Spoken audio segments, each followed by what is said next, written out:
Hey everyone, Vaughn Pyne here with another episode of Better Bit by Bit. It's not quite as sunny today. Well, we got a little overcast, which is rare here in Las Vegas, and you can see it's a little chillier. I've got my sweater on. I think we are looking at it's about 46 degrees here in Vegas, which is quite cold for me.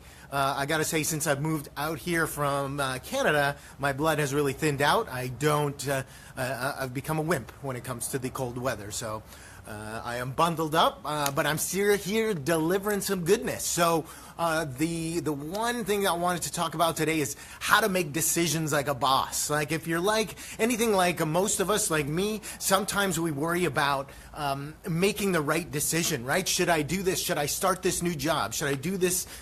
Should I hire this person? Should I take this class? Should I go back to school? All of these things. And a lot of the times, if this is something that a lot of people are plagued with, like making the right decision. So I learned this decision-making technique from an amazing guy named Tim Ferriss. So some of you may have heard of him. He wrote the 4-Hour Workweek, and one of his things that he talks about in making decisions, he talks about in his newest book, A Tribe of Mentors, when he talks about there was a CEO or someone else that says that you can use this method when you're trying to make any major decision.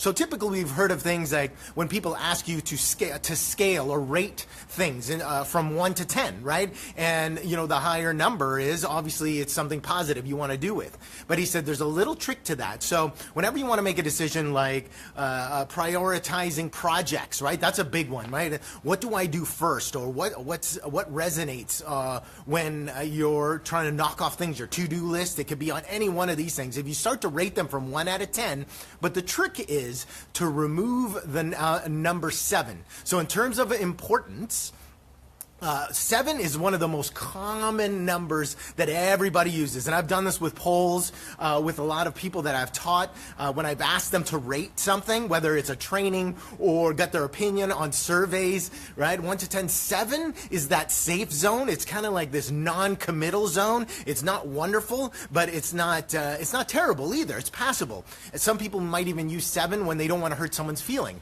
But if I were to remove 7 from your decision-making process, now whenever you make a decision on something, you're going to scale it from 1 to 10, and you can't use 7. Now it's either going to be an 8, 9, or 10, or a 6 and below. And a lot of times when you remove the 7, now it's easier, because if you can't use 7, now you're forced to choose between 6 and 8.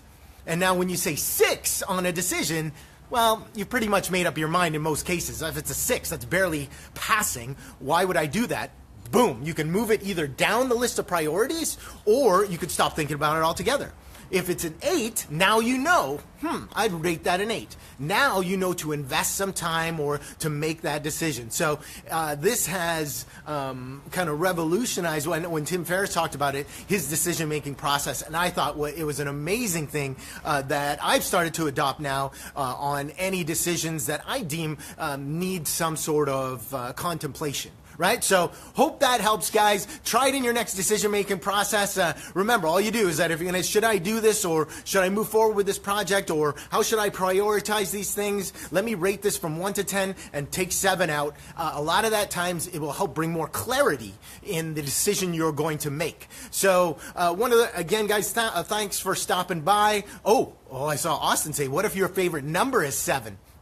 That's cool. I get it. Save it for when you draw and you do some cartoons and stuff. You want to put your 7s up there. That's all good. But don't use 7 when looking at making decisions. So one of the reasons, again, guys, why my wife and I put together Better Bit by Bit was I remember not that long ago when I would look at people that would achieve these great things or monumentous tasks, and I would look and think, man, I could never do that. I could never be that person or do what that person did. But the more I studied and spent time interviewing, asking questions, reading, research, I noticed that every one of these people started by doing little things consistently, and those led to them trying bigger things. So that was the reason we created Better Bit by Bit, because I feel like if you want to have that relationship you have, or the business that you want, or the career that you want, or make a big decision in anything you want, you can get there if you just work on getting there better bit by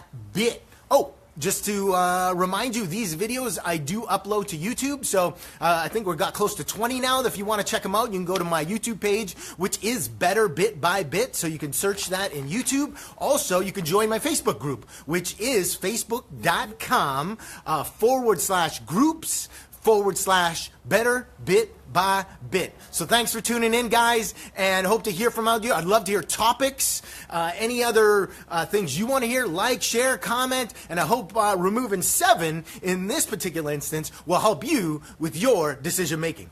Thanks, guys.